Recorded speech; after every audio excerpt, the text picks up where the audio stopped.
قرآن کی تلاوت کیجئے اور نماز قائم کیجئے، نماز پڑھیے۔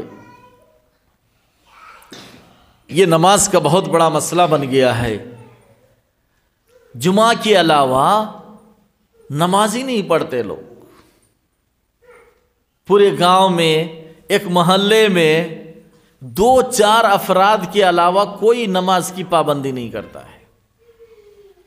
جو ذرا بوڑھے بزرگ ہو گئے ہیں بس وہی نماز کے لیے آتے ہیں، جبکہ اس گاؤں میں اور بھی بہت سارے بچے ہیں، نوجوان ہیں، اور بھی بہت سارے لوگ ہیں جو رہتے ہیں، لیکن وہ لوگ نماز نہیں پڑھتے ہیں۔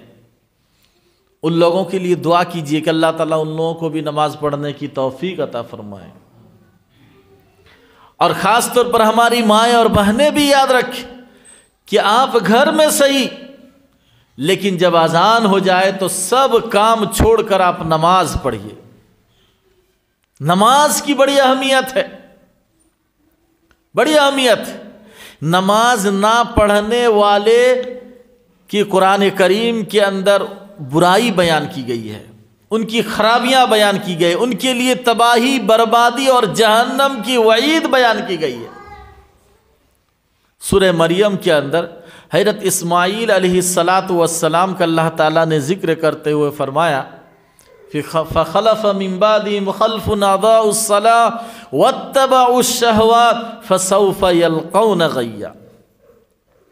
حضرت اسماعیل علیہ السلام ایک نبی تھے، ایک پیغمبر تھے اللہ تعالیٰ کے، نیک انسان، ان کی نسل سے جو پیدا ہوئے ان کی اولاد وہ بھی نیک، لیکن جب حضرت اسماعیل علیہ السلام دنیا سے رخصت ہو گئے، گزر گئے، انتقال ہو گیا، تو ان کی نسل سے بعد میں آنے والے لوگوں کی سب سے پہلی جو گمراہی اور خرابی آئی، اللہ تعالیٰ نے اسی کا ذکر کیا اور فرمایا فَخَلَفَ مِن بَعْدِهِمْ خَلْفٌ أَضَاعُوا الصَّلَاةَ وَاتَّبَعُوا الشَّهَوَاتِ فَسَوْفَ يَلْقَوْنَ غَيًّا۔ کہ حضرت اسماعیل علیہ السلام کی اولاد کے بعد جو نسل آئی، جو نسل پھیلی، ان کے بعد جو نااہل لوگ، نالائق لوگ آئے، کیا کیا ان لوگوں نے؟ اضاعوا الصلاۃ، سب سے پہلے انہوں نے نماز کو ضائع کیا، نماز کو چھوڑ دیا، نماز سے دور ہو گئے، نماز نہیں پڑھنے لگے۔ تو کسی قوم کی گمراہی کا، یہ تباہی اور بربادی کا سب سے پہلا ذریعہ ہے کہ وہ قوم نماز سے دور ہو جائے، نماز چھوڑ دے، چاہے وہ مرد ہو یا عورت ہو، نماز چھوڑ دے تو سمجھیے کہ اس کی گمراہی شروع ہو گئی ہے، اب یہ آدمی گمراہ ہے۔ اور دوسری خرابی بیان کی وَاتَّبَعُوا الشَّهَوَاتِ، خواہشات کے پیچھے پڑ گئے، جو دل نے کہا وہی کر لیا۔ چلو شراب پئیں گے، شراب پی لیا، دل نے کہا جوا کھیلیں گے، جوا کر لیا، دل نے کہا چلو زنا کر لیتے ہیں، زنا کر لیا۔ وَاتَّبَعُوا الشَّهَوَاتِ، جو اپنے خواہشات کی پیروی کر لی، اس نے یہ نہیں دیکھا کہ یہ اسلام میں جائز ہے یا ناجائز، یہ حلال ہے یا حرام ہے، اس سے آنکھ بند کر لیا، خواہشات کے پیچھے پڑ گیا۔ یہ قوم کی گمراہی کا آخری ذریعہ اور مرحلہ ہے۔ پہلا مرحلہ تھا نماز سے دور ہونا، نماز کو چھوڑنا، اور آخری مرحلہ ہے قوم کی گمراہی کا کہ وہ خواہشات کے پیچھے پڑ جائے۔ اللہ تعالیٰ نے کیا فرمایا؟ فَسَوْفَ يَلْقَوْنَ غَيًّا۔ اس طرح کے لوگوں کو ان قریب جہنم میں ڈالا جائے گا۔ غی، یہ جہنم کی ایک وادی ہے، ایک نام ہے کہ نماز چھوڑنے والے مرد اور عورت اور خواہشات یعنی من مانی کرنے والے مرد اور عورتوں کو اللہ تعالیٰ فرما رہا ہے کہ ان کو جہنم میں ڈالا جائے گا۔ اس لیے نماز کے قریب آئیے، نماز پڑھیے۔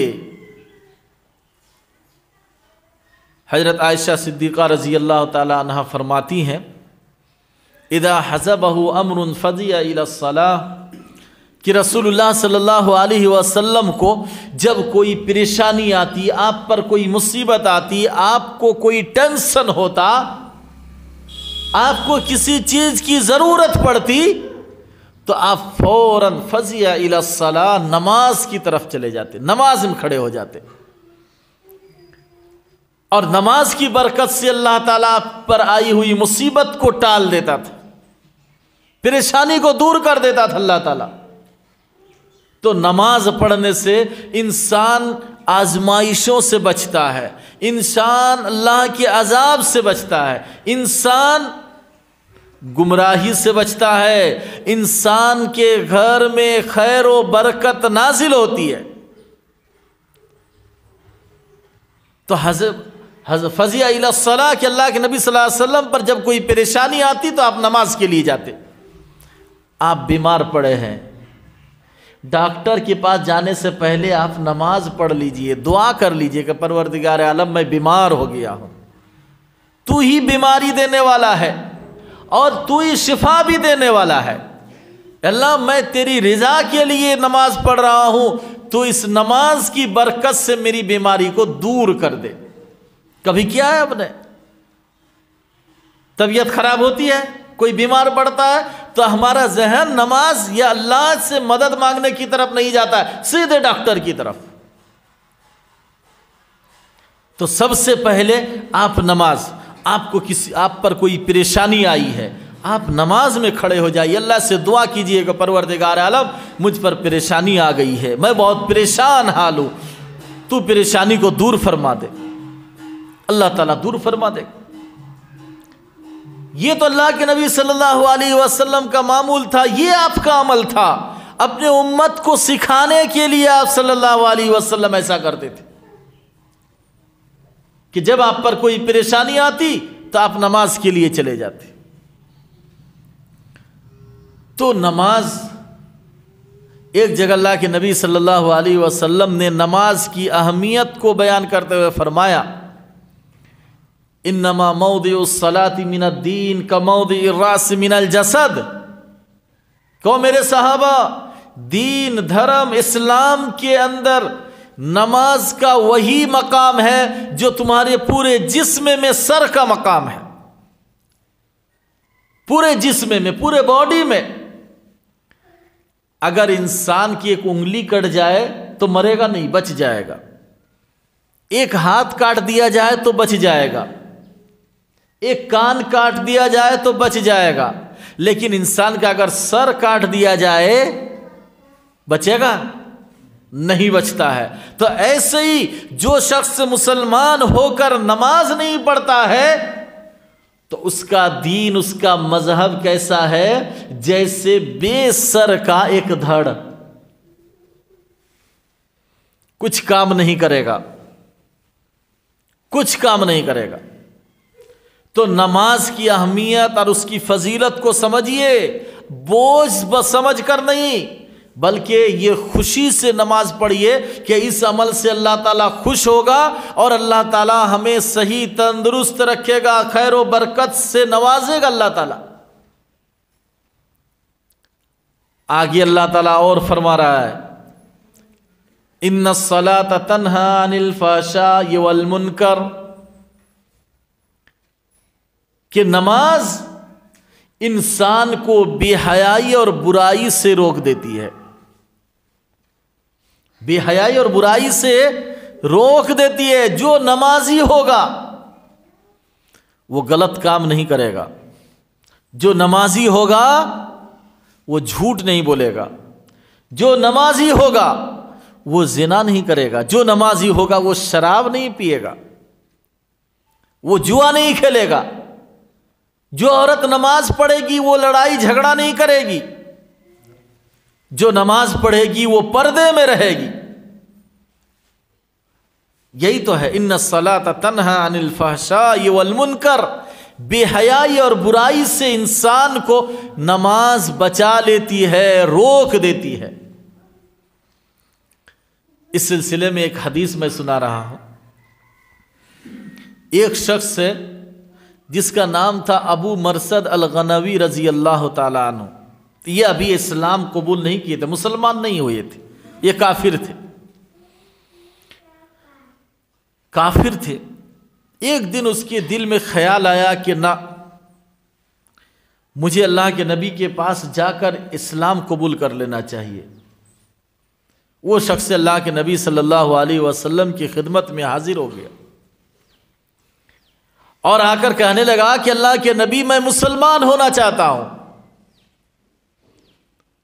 اللہ کے نبی صلی اللہ علیہ وسلم نے فرمایا کہ اچھی بات ہے، آؤ، کلمہ پڑھا دیا، مسلمان ہو گیا۔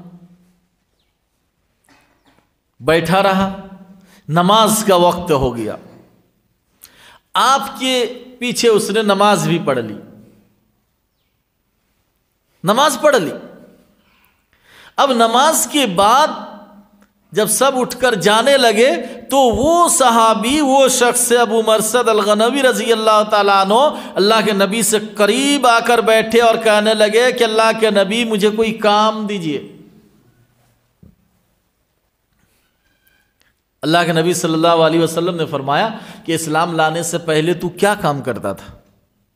تو ابھی اسلام لایا، تو اسلام لانے سے پہلے تو کام کیا کرتا تھا؟ کہا کہ اللہ کے نبی میں ڈاکو تھا، میں ڈاکہ ڈالتا تھا، لوگوں کو قتل کر کے مار کے مال دولت روپے پیسے چھین لیتا تھا۔ تو اللہ کے نبی صلی اللہ علیہ وسلم نے فرمایا کہ جاؤ ڈاکہ ڈالو۔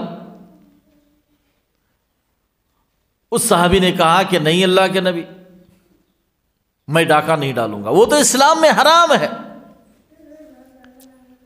کہنے کا مطلب ہے کہ ابھی ایک نماز اس نے پڑھی اور کہا کہ نہ میں ڈاکہ نہیں ڈالوں گا، برائی چھوٹ گئی۔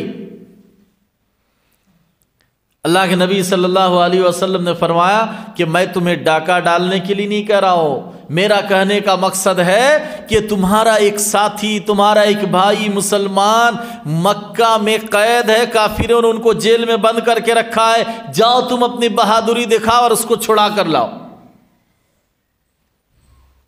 یہ صحابی وہاں سے چلنا شروع کیے، کہا کہ ہاں اللہ کے نبی یہ میں کر سکتا ہوں۔ چلا گیا مکہ۔ اسلام لانے سے پہلے مکے کی ایک عورت سے، ایک لڑکی سے ان کا ناجائز تعلق تھا۔ جب یہ مکہ پہنچے تو وہ لڑکی نکل کر آ گئی، اس کو دیکھ لیا، کہا کہ آؤ بھائی بہت دنوں کے بعد ملے ہو، چلو منورنجن کر لیتے ہیں۔ اس نے کہا کہ نہ، اب وہ غلط کام مجھ سے نہیں ہوگا۔ کیوں؟ میں نے اسلام قبول کر لیا ہے اور میں نے نماز بھی پڑھ لی ہے۔ دیکھیے، اس لیے نا قرآن نے کہا کہ جب نماز پڑھو گے تو نماز انسان کو بے حیائی اور برائی سے بچائے گی۔ یہ کتنا بڑا ڈاکو تھا، کتنا بڑا زانی تھا، نماز پڑھ لیے، ڈاکہ ڈالنا بھی چھوڑ دیا اور زنا بھی چھوڑ دیا۔ تو نماز پڑھیے، نماز پڑھنے سے معاشرے کی اصلاح ہوگی، سماج کی اصلاح ہوگی، ہمارے آل اولاد، بچے، ہماری نئی نسل، گھر کی عورتیں، بڑے بزرگ، سب لوگ گناہوں سے بچیں گے، بے حیائی سے بچیں گے۔ اور اگر ہم نے نماز نہیں پڑھی، نماز کی اہمیت ہم نے نہیں سمجھی، تو پھر ہمارا اور کافر و مشرک کے درمیان کوئی فرق نہیں رہے گا۔ وہ بھی ایک غلط کام کریں گے، ہم بھی ایک غلط کام کریں گے، پھر دونوں میں فرق کیا رہ جائے گا؟ ایک زمانہ تھا، ایک دور تھا کہ مسلمانوں کو دیکھ کر غیر مسلم اسلام قبول کر لیتے تھے، وہ بھی مسلمان ہو جاتے تھے کہ نہ یہ تو دھوکہ نہیں دیتا ہے، یہ جھوٹ نہیں بولتا ہے۔ آپ جس غیر مسلم کے ساتھ کام کر رہے ہیں اس کو اپنا اسلامی جھلک دکھلائیے، آپ جھوٹ مت بولیے، اس کو پتا چل جائے کہ آپ سچے آدمی ہیں۔ ان کے سامنے آپ زبان خراب مت کیجئے، وہ سمجھے گا کہ نہ یہ زبان کا اچھا آدمی ہے۔ کوئی غلط کام مت کیجئے، نماز کے وقت ہو جائے تو آپ نماز کے لیے آ جائیے، اس سے اس غیر مسلم کے دل میں آپ کے لیے ایک عزت اور محبت پیدا ہو جائے گی، اور پھر دھیرے دھیرے وہ اسلام کی طرف مائل ہوگا، آپ سے پوچھے گا کہ بھائی تمہارے دھرم میں ایسا ہے، تمہارے مذہب میں ایسا ہے، یہ بہت اچھا لگ رہا ہے ہمیں، دھیرے دھیرے وہ انسان اسلام سے قریب ہوگا اور آپ کو دیکھا دیکھی مسلمان ہو جائے گا. اور اگر آپ ہی خراب رہے تو پھر تو وہ سارے مسلمان کو بدنام کریں گے. ہماری ماں اور بہنوں کو دیکھ کر سماج اور معاشرے کی دوسری عورتیں اسلام قبول کریں گی. ان کی چال چلن دیکھ کر، ان کی عادت و اخلاق کو دیکھ کر، ان کی بول چال کو دیکھ کر دوسرے لوگ اسلام سے متاثر ہوں گے، اسلام سے قریب ہوں گے. تو اللہ تعالیٰ نے فرمایا کہ ان الصلاۃ تنہی عن الفحشاء والمنکر ولذکر اللہ اکبر، اور اللہ کا ذکر اس سے بھی بڑا ہے، اس سے بھی بڑھ کر ہے. انسان ہر وقت اللہ کو یاد رکھے، اللہ کو یاد کرے کہ نہ اللہ تعالیٰ ہی نے مجھے پیدا کیا ہے، اللہ ہی مجھے روزی دے رہا ہے، اللہ ہی کے حکم سے میں چل پھر رہا ہوں زمین میں، اور اللہ ہی کے حکم سے پھر میں مر جاؤں گا ایک دن، اور پھر جب قیامت آئے گی تو اللہ ہی کے حکم سے دوبارہ مجھے پیدا کیا جائے گا. وَلَذِكْرُ اللَّهِ اکبر. جب انسان ہر گھڑی ہر لمحہ اللہ تعالیٰ کو یاد کرے گا تو پھر وہ بے حیائی نہیں کرے گا، گناہ کا کام نہیں کرے گا. کوئی گناہ کا کام کرنے بھی جائے گا اور وہ اگر یہ سوچ لیا کہ نہ کوئی دیکھ رہا ہے نہیں دیکھ رہا ہے، اللہ تو دیکھ رہا ہے، وہ گناہ نہیں کرے گا. کوئی حرام کے قریب جائے گا لیکن جب اس کے ذہن میں یہ بات آئے گی کہ نہ اللہ دیکھ رہا ہے، اللہ نے اس سے منع کیا، وہ فوراً اس سے رک جائے گا. تو اللہ کو ہر لمحہ ہر گھڑی ہر وقت آپ یاد کیجئے، بھلائیے مت اللہ تعالیٰ کو. انسان جب اللہ تعالیٰ کی یاد سے غافل ہو جاتا ہے تو شیطان کا اس پر غلبہ ہوتا ہے اور پھر اس سے جو چاہتا ہے شیطان کرا لیتا ہے گناہ کے کام. اللہ تعالیٰ فرماتے واللہ یعلم ما تصنعون، تم جو کچھ بھی کر رہے ہو انسانوں اللہ تعالیٰ بخوبی جانتا ہے.